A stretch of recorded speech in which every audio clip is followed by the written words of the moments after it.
মালদা থেকে আমাদের প্রতিনিধি আবির দত্ত রয়েছেন। আবির, সকাল 7টা বাজে ভোট গ্রহণ পর্ব শুরু হয়েছে, কি ছবি? দেখো, একেবারেই ভোট গ্রহণ পর্ব শুরু হয়েছে। আমরা রয়েছি মালদার মোথাবাড়িতে, এবং মোথাবাড়ি যেখানে বিচারকদের উপরে হামলার ঘটনা ঘটে, সেই মোথাবাড়িতে ইতিমধ্যে ভোট গ্রহণ প্রক্রিয়া শুরু হয়েছে। আমরা রয়েছি মেহেরপুর হাই স্কুলের সামনে। যারা ভোটাররা তারা ভেতরে প্রবেশ করছেন, এবং ভেতরে প্রবেশ করার সময় তাদের পরিচয়পত্র দেখিয়ে তারা ভেতরে প্রবেশ করছেন, এবং তারপরে তাদেরকে ভোটের লাইনে তারা যাচ্ছেন। এখানে আমরা একটা ছবি দেখাবো, সুমন দাসকে বলবো দেখানোর জন্য, যেখানে আমরা দাঁড়িয়ে রয়েছি এখানে একটি মেন রোড, রাস্তার অংশ, এবং এখানে 100 মিটার আলাদাভাবে করে দেওয়া হয়েছে।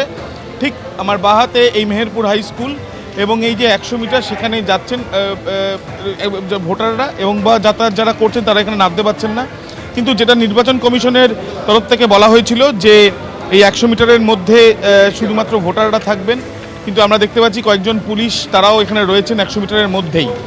যদিও আজকে মালদার বিভিন্ন অঞ্চলে সকাল থেকে পুলিশি টহল বা সেন্ট্রাল ফোর্সের টহল সেটা দেখা যাচ্ছে, এবং তার সাথে সাথে ভোটারদের যে উৎসাহ ভোটদান প্রক্রিয়া অংশগ্রহণ করার জন্য, সেই উৎসাহ যথেষ্ট নজর পড়ছে সকাল সকাল। এবং তার সাথে সাথে আমরা দেখছি যে এখানে এই যে 100 মিটার দূরত্ব নির্দিষ্ট করে দেওয়া হয়েছে, সেই 100 মিটার দূরত্বে ভোটারদের থাকার কথা থাকলেও বেশ কিছু ক্ষেত্রে দেখা যাচ্ছে পুলিশও রয়েছে। একদম আবির, তুমি মালদার মোথাবাড়িতে রয়েছো, সেখানে বোঝাই যাচ্ছে এই মোথাবাড়ি কেন গুরুত্বপূর্ণ। আমরা প্রত্যেকেই জানি সেখানে নিরাপত্তা ব্যবস্থা একেবারে জোরদার করা হয়েছে। ধন্যবাদ আবির। কেন্দ্রীয় বাহিনীর সতর্ক নজরদারিতে শুরু হলো ভোট গ্রহণ প্রক্রিয়া। এই মুহূর্তে আমরা দাঁড়িয়ে রয়েছি মালদা বিধানসভার একটি বুথে, যে বুথের বাইরে আইটিবিপির যারা মোতায়েন রয়েছেন তারা এইভাবেই বুথের বাইরে একটা যেন অস্থায়ী বাংকার তৈরি করেছেন। এখানে আমরা দেখতে পাচ্ছি যে ইট দিয়ে সেই বাংকার তৈরি করা হয়েছে, এবং সেই বাংকারে একেবারে আগ্নেয়াস্ত্র প্রস্তুত করে রাখা হয়েছে। বাইরে লম্বা লাইন আমরা দেখতে পাচ্ছি যে ভোটাররা ইতিমধ্যেই সকাল থেকে লাইন দিয়েছেন।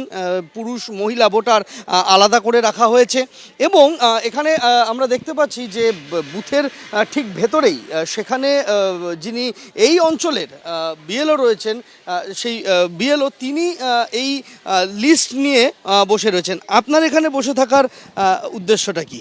আমার এখানে বসে থাকার উদ্দেশ্য, আমার এলাকার যে সব ভোটার তাদেরকে আমি আইডেন্টিফাই করে ভিতরে পাঠাবো, যে আমার এখানকার এইগুলো ভোটার কিনা বা কোনো ডুপ্লিকেট ভোটার ঢুকছে কিনা, সেটা আমার আইডেন্টিফাই করার জন্য আমি এখানে বসে আছি।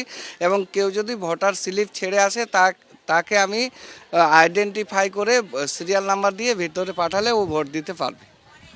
অর্থাৎ কমিশনের তরফ থেকে ব্যবস্থা নেওয়া হয়েছে, এবং ব্যবস্থা নেওয়া হয়েছে এখানে কমিশনের তরফ থেকে নিরাপত্তার বিষয়টাও দেখভাল করার, যাতে কোনো রকম মাছি গলার সুযোগ না পায়। দিনের শুরুতে কড়া আঁটোসাঁটো ব্যবস্থা, দিন কেমন কাটবে এখন সেটাই দেখার বিষয়।